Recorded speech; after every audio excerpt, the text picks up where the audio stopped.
আচ্ছা, অনেক তুমি কি করতেছো?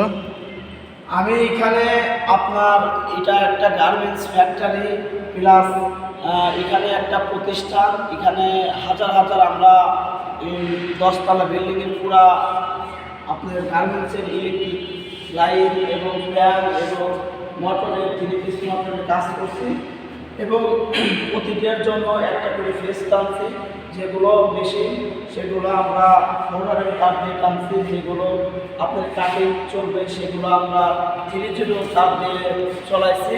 এবং এদিকে এই যে আমরা বড় বড় এরকম লাইন এরকম ক্যাম্প দিচ্ছি, এরকম আমাদের 10তলা বিল্ডিং এরকম আমরা ওয়ার্কিং করছি। আমরা মাশাআল্লাহ আমরা হ্যান্ডওভার দিয়েছি এবং আমাদের কাজ সম্পূর্ণ হলো এবং সম্পূর্ণ কাজ করেছি আমরা যত্ন সহকারে।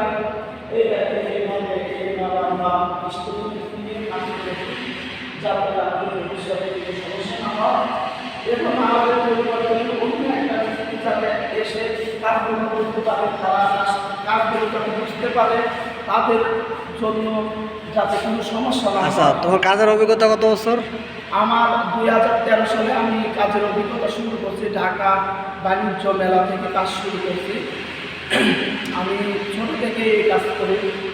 আমি একটা ডিফেন্সের চাকরি করতাম, সেই ডিফেন্সের চাকরি দেওয়া আমাদের অফিসার সমস্যার কারণে আমি চাকরি বেছে দিয়েছি। এখন বর্তমানে আমি ভালো আছি, আল্লাহ আমাকে ভালো রাখছে এবং যাই হোক কাজ করলে মানুষের হাতের অভাব থাকে না। মানুষ যে কোনো মানুষ পরিশ্রম করলে তার শরীর স্বাস্থ্য ভালো থাকে। হ্যাঁ, আমাদের কাজের দক্ষতা আছে এবং দক্ষতা নিয়ে আমরা কাজ করি। আমাদের অনেক ভালো লাগে এবং গৌরব লাগে যে আমরা দেশের জন্য আমরা ভালো প্রতিষ্ঠানে এরকম কাজ করি। আমাদের মালিক কাজ দেয়, আমাদের দক্ষতা বুঝে আমাদের কাজ দেয়। সবাইকে আমরা ভালোবাসি এবং সবার জন্য ধন্যবাদ আন্তর্জাতিক যে ভালোবাসা যেন এরকম কাজ করে আমাদের লাগে।